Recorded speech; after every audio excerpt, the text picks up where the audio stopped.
In our previous lecture, we discussed about the different atomic models like J.J. Thomson model, Rutherford model, Bohr model. We also discussed about the Heisenberg uncertainty principle, matter waves, de Broglie hypothesis. And in this lecture, we are going to discuss about the quantum atomic model. तो quantum physics या quantum mechanics ने जो अपना model दिया atom के structure के लिए, आज अपन उसकी बात करेंगे. ठीक है. So in quantum mechanics, basically Schrodinger defined a mathematical equation, and that mathematical equation is H psi equals to E psi. Okay, here H is an operator, is an mathematical operator, and E is the energy, and psi is the wave function. Psi क्या है? wave function है. तो भी जो mathematical equation आपको नजर आ रही है, ठीक है, वो छोटी सी इक्वेशन है, ज़्यादा अपन डीप में नहीं जाएंगे. जब आप अगर फिजिक्स को कंटिन्यू करते हो आपकी पीजी की क्लासेस में, तब जाके आपको इसका बेटर अंडरस्टैंडिंग वहाँ पे मिलेगी. लेकिन यहाँ पे अपन इतना एक्सप्लेन करेंगे जितना हमारे लिए यूजफुल है. तो एच क्या है? हैमिल्टोनियन ऑपरेटर है यहाँ पे. ऑपरेटर मतलब मैथमेटिकल टूल. अब सर मैथमेटिकल टूल क्या होता है? Mathematical tool is just a mathematical operation. Like मान लीजिए कोई फंक्शन है एफ ऑफ एक्स, ठीक है, अगर मैं उसके ऊपर ऑपरेट करा देता हूँ डी बाई डी एक्स, तो डी बाई डी एक्स क्या है? एक मैथमेटिकल ऑपरेटर है. क्या है? ऑपरेटर. जो डिफरेंशिएशन जो हो रहा है ये क्या है? एक मैथमेटिकल टूल है. जैसे अगर मैं एक्स स्क्वायर का डिफरेंशिएशन करता हूँ एक्स के रेस्पेक्ट में, तो D by D x in operate कर रहा हूँ मैं किसके ऊपर? एक्स स्क्वायर के ऊपर. तो मुझे कितना मिल जाएगा? 2 टाइम्स ऑफ एक्स मिल जाएगा. तो हमारे पास कितना था? एक्स स्क्वायर था, वो कितना बन गया? 2x बन गया. कब बन गया? जब उसके ऊपर D by D x operate हुआ. ठीक है. तो ये जैसे मैथमेटिकल टूल है डी बाई डी एक्स, ऐसे ही एच भी क्या है? हैमिल्टोनियन ऑपरेटर है. ठीक है. ई क्या है? एनर्जी है सिस्टम की. और साई है वेव फंक्शन. तो सवाल उठता है कि वेव फंक्शन क्या है? So wave function contains all the needed information about the system. किसी भी सिस्टम के लिए जो आप वेव फंक्शन लिखोगे, उस वेव फंक्शन के अंदर जितनी भी नीडेड इंफॉर्मेशन है उस सिस्टम की सारी इस वेव फंक्शन के अंदर होती. समझ गए? जैसे आज अगर अपन अपनी कंट्री की बात करें, तो किसी भी सिटीजन का कंप्लीट डेटा कहाँ है? उसके आधार कार्ड के डेटा के अंदर है. ठीक है. आधार कार्ड का जो डेटा है गवर्नमेंट के पास, उसके पास सब पता है कि ठीक है भाई, इसका ये नाम है, ये फिंगरप्रिंट स्कैन है, ये रेटिना स्कैन है. ठीक है.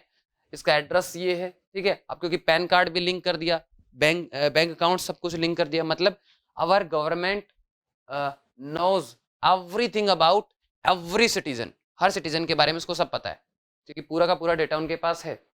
ये चीज है. इसी तरीके से जो वेव फंक्शन है, जो साई है, उसके पास सिस्टम की पूरी इंफॉर्मेशन होती है. पूरी इंफॉर्मेशन होती है. लेकिन मैं आपको एक इंटरेस्टिंग बात बताऊं क्या? जो साई है, जो वेव फंक्शन है, उसकी कोई फिजिकल सिग्निफिकेंस होती ही नहीं है. There is no physical significance of the wave function in quantum mechanics. Quantum mechanics के जो वेव फंक्शन है उसकी कोई क्या नहीं है? कोई भी सिग्निफिकेंस नहीं है, कोई फिजिकल सिग्निफिकेंस नहीं है. अब आप सोचोगे सर जब कोई फिजिकल सिग्निफिकेंस है ही नहीं तो पढ़ते क्यों है? साई की नहीं है, लेकिन साई स्क्वायर की है. यानी कि मोड ऑफ साई स्क्वायर की जो फिजिकल सिग्निफिकेंस है वो ही इंपॉर्टेंट है. तो आप ये समझ लीजिए, the whole quantum mechanics is rely on the probabilistic interpretation. किस पे रिलाई करती है? किस पे डिपेंडेंट है? प्रोबेबिलिस्टिक इंटरप्रिटेशन पे डिपेंड करती है. तो हमने क्या पढ़ा? हमने थॉमसन मॉडल ने ये बताया कि जो चार्ज है वो बिल्कुल प्लम पुडिंग की तरह है. ठीक है. जैसे throughout the whole volume positive charge is distributed uniformly, और उसमें बीच बीच में कहीं कहीं क्या है? नेगेटिव चार्ज, जो इलेक्ट्रॉन्स हैं वो एम्बेडेड है. जैसे वाटरमेलन में सीड्स होते हैं. उसके बाद बोर आए. बोर ने कहा कि नहीं, पॉजिटिव जो चार्ज है वो सेंटर्ड है एक पोजीशन पे, जो कि रदरफोर्ड ने बताया था. और जो इलेक्ट्रॉन्स जो हैं वो एक सर्कल में, एक सर्कुलर मोशन में है, सर्कुलर ऑर्बिट में क्या कर रहे हैं? रिवॉल्व कर रहे हैं. ये बात बोर ने बताई. और जो ऑर्बिट होंगे ये यूनिक होंगे, क्योंकि इनके लिए जो मोमेंटम होता है, एंगुलर मोमेंटम जो होता है वो क्वांटाइज्ड होता है. ऐसा नहीं है कि किसी भी ऑर्बिट के अंदर ये मूव करने लग जाएंगे. तो जो मोमेंटम होता है वो एल इक्वल्स टू कितना होता है? NH/2π होता है. ये बात बोर ने बताई. लेकिन क्या असल में इलेक्ट्रॉन एटम के अंदर इसी तरीके से मोशन में रहते हैं? नहीं रहते हैं, क्योंकि अपने ड्रॉबैक्स की बात की थी, ड्रॉबैक्स ऑफ बोर मॉडल. क्योंकि हाइजेनबर्ग का अनसर्टेनिटी प्रिंसिपल क्या कहता है कि आप पोजीशन और मोमेंटम को प्रिसाइसली मेजर ही नहीं कर सकते. So according to the Heisenberg uncertainty principle, we can not define the path of electrons precisely. जो प्रिसाइज एकदम सर्कुलर ऑर्बिट जो बना के दे दिया बोर ने, वैसे अपन डिफाइन ही नहीं कर सकते हैं, क्योंकि हाइजेनबर्ग का अनसर्टेनिटी प्रिंसिपल यही कहता है कि आप प्रिसाइसली मेजर ही नहीं कर सकते पोजीशन और मोमेंटम। इसका मतलब ये जो आप सिंपल मॉडल पढ़ते हो ना, न्यूक्लियस के चारों तरफ इलेक्ट्रॉन चक्कर लगा रहे हैं, ये सिंपलेस्ट मॉडल है, असल में ऐसा नहीं होता। अब आप सोचोगे सर ये तो काफी कंफ्यूजिंग थिंग है, अगर असल में ऐसा नहीं होता तो फिर क्यों पढ़ रहे हैं? तो बिल्कुल ऐसे समझ लीजिए कि इस कॉन्सेप्ट में, बोर के मॉडल में कुछ खराबी तो है, लेकिन वो इतना खराब नहीं है कि उसको छोड़ दिया जाए, है ना। जैसे कि अगर मान लीजिए आपकी कार है, ठीक है, कार अगर पंक्चर हो जाती है तो आप क्या करते हो? आप कार का जो टायर जो है उसका पंक्चर ठीक करवाते हो, ना कि पूरी की पूरी कार ही चेंज कर देते हो। टायर चेंज करोगे ना, स्टेपनी यूज कर लोगे या फिर पंक्चर बनवा लोगे, ऐसा थोड़ी कि कार ही चेंज कर दोगे कि आज मेरी कार पंक्चर हो गई, नई कार लेके आते हैं, ठीक है। तो ऐसा नहीं होता। तो सेम चीज है यहाँ पे, जो बोर मॉडल है वो क्या है, एक एग्जैक्ट पिक्चर हमें नहीं देता है, लेकिन क्योंकि वो हाइड्रोजन स्पेक्ट्रा को एक्सप्लेन कर देता है और बहुत सारे फिनोमिना को समझने में एक सिंपल एक्सप्लेनेशन देता है, इसलिए बोर मॉडल को क्या नहीं कर सकते अपन, स्किप नहीं कर सकते। तो फिर बात आती है कि सर एक्चुअल में इलेक्ट्रॉन कैसे मूव करते हैं। तो किसी भी जगह पर शार्प पोजीशन बताना कि हाँ इलेक्ट्रॉन यहीं होगा, ये बात तो कंफर्म नहीं है, क्योंकि हाइजेनबर्ग का अनसर्टेनिटी प्रिंसिपल ये कहता है कि आप प्रिसाइसली मेजर नहीं कर सकते। तो हम एक प्रोबेबिलिटी दे सकते हैं, क्या दे सकते हैं, प्रोबेबिलिटी दे सकते हैं कि इलेक्ट्रॉन के इस पॉइंट पर मिलने की प्रोबेबिलिटी इतनी है, इस पॉइंट पर मिलने की प्रोबेबिलिटी इतनी है, और इस पॉइंट पर मिलने की प्रोबेबिलिटी इतनी है। तो जो इलेक्ट्रॉन्स हैं एक्चुअल में, देखो मैं आपको आइडिया दे रहा हूँ, जस्ट इंटरेस्टिंग फैक्ट समझ के इसको आप याद रख सकते हो। जो इलेक्ट्रॉन्स होते हैं वो as a swarm of particles और स्वान ऑफ इलेक्ट्रॉन मूव करते हैं न्यूक्लियस के चारों तरफ। जैसे आपने कभी आसमान के अंदर देखा होगा, कुछ बर्ड्स होते हैं जो ग्रुप के अंदर मूव करते हैं, ठीक है, यानी कि उनके एक पर्टिकुलर पैटर्न होता है मूव करने का। अगर आपने कभी आसमान में अगर देखा हो ध्यान से, तो कुछ बर्ड्स का जो ग्रुप है वो एक पर्टिकुलर पैटर्न का फॉलो करता हुआ चलता है। तो ऐसे ही इलेक्ट्रॉन भी एक पर्टिकुलर पैटर्न को फॉलो करते हैं, and that pattern is decided by the Schrodinger equation H equal to E। समझ रहे हो? या फिर ये बात भी सही नहीं रहेगी कि वो पैटर्न जो है वो श्रोडिंजर इक्वेशन डिसाइड कर रही है। अपन उल्टा कह सकते हैं कि उस पैटर्न से श्रोडिंजर इक्वेशन आई है ना, श्रोडिंजर इक्वेशन से वो पैटर्न नहीं आया, ये बात ध्यान रखना।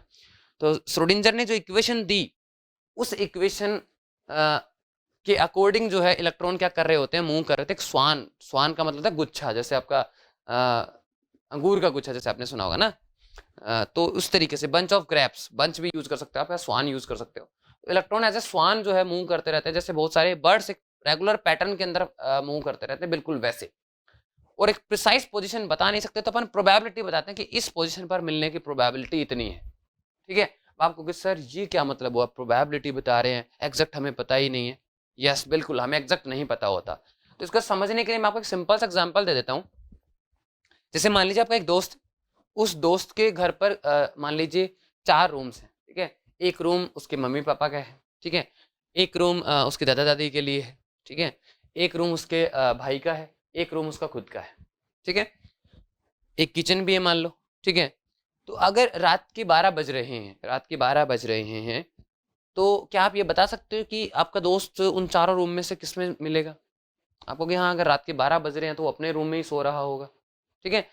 तो अगर मैं रात के टाइम की बात करूं तो प्रोबेबिलिटी उसके खुद के रूम में होने की बढ़ जाती है, लेकिन क्या आप एग्जैक्ट बता सकते हो? क्या हो सकता है कि वो अपने भाई के साथ बैठ के कोई मूवी देख रहा हो या स्टडी कर रहा हो, ठीक है। तो आप एग्जैक्ट नहीं बता सकते जब तक कि आप उसके घर पर जाकर देख नहीं लेते।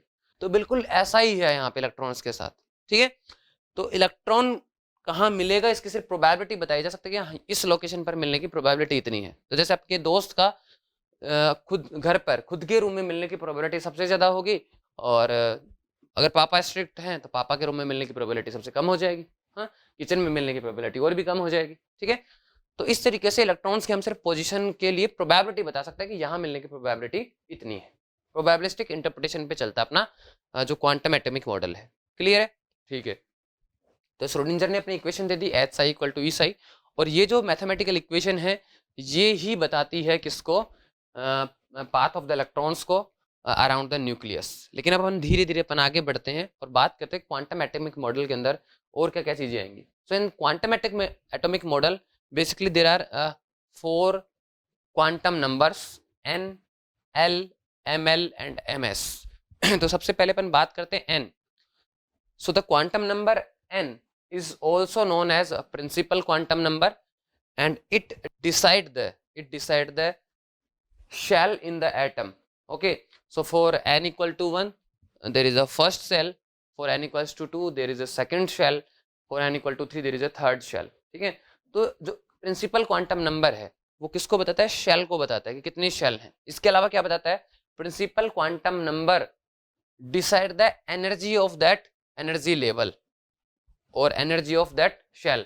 क्योंकि आपने देखा था हाइड्रोजन एटम के लिए ई एन इक्वल टू कितना होता है? -13.6 अपॉन एन स्क्वायर। तो एन की वैल्यू से डिसाइड होती है किसी भी शेल की एनर्जी। ठीक है, तो जो ग्राउंड शेल है, जो ग्राउंड आपका शेल है, उसके लिए एनर्जी कितनी हो जाती है? -13.6 इलेक्ट्रॉन वोल्ट हो जाती है हाइड्रोजन एटम के लिए।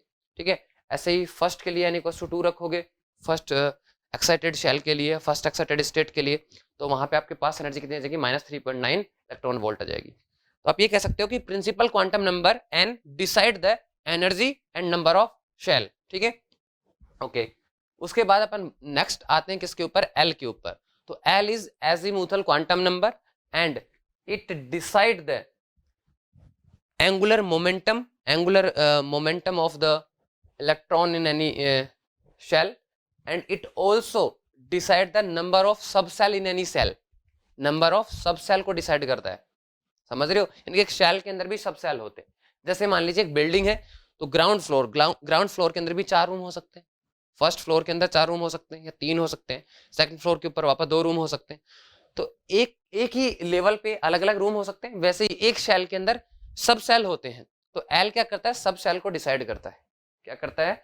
सब सेल को डिसाइड करता है, साथ ही उनकी शेप को डिसाइड करता है। किसको डिसाइड करता है? उनकी शेप को डिसाइड करता है। ठीक है, जो एल है, L can take value up to n-1, n-1 तक की वैल्यू ले सकता है। जैसे मान लीजिए अगर n इक्वल टू 1 है, तो for n equal to 1 l equal to 0 possible.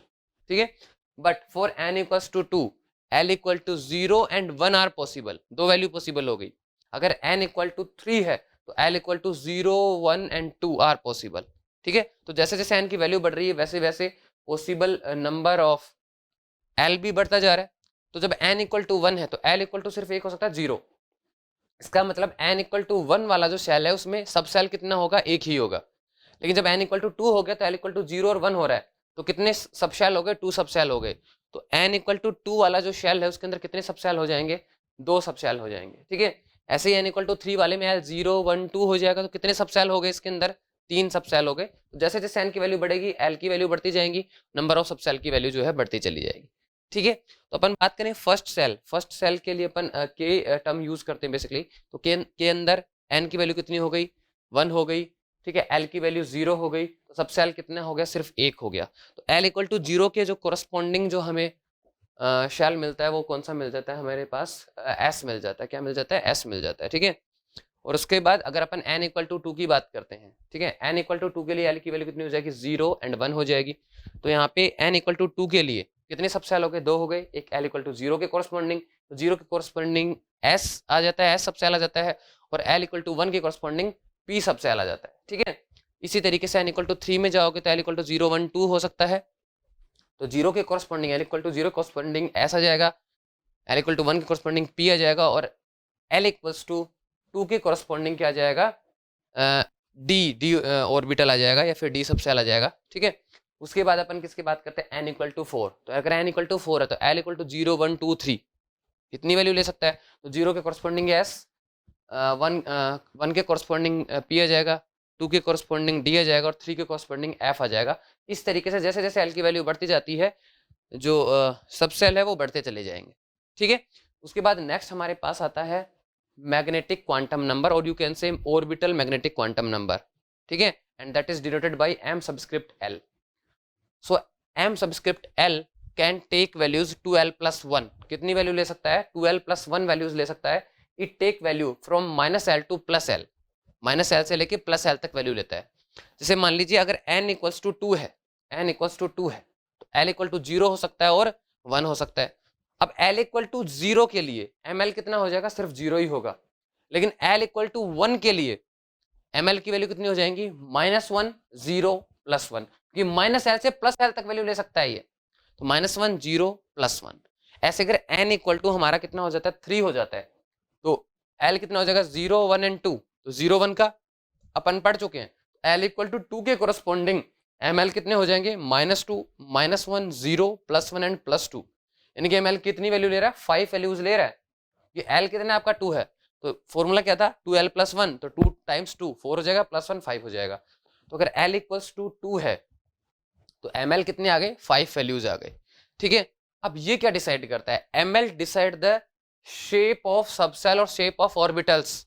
Shape decide करता है, क्या करता है, शेप डिसाइड करेगा, उनका ओरिएंटेशन डिसाइड करेगा।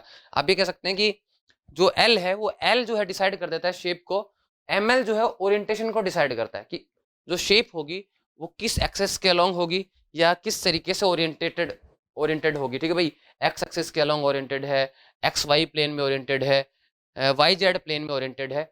So basically ML decide the orientation of the shape of subcells, okay, और शेप ऑफ ऑर्बिटल्स। शेप किस तरीके से ओरिएंटेड होगी स्पेस के अंदर उसके बारे में बताएगा।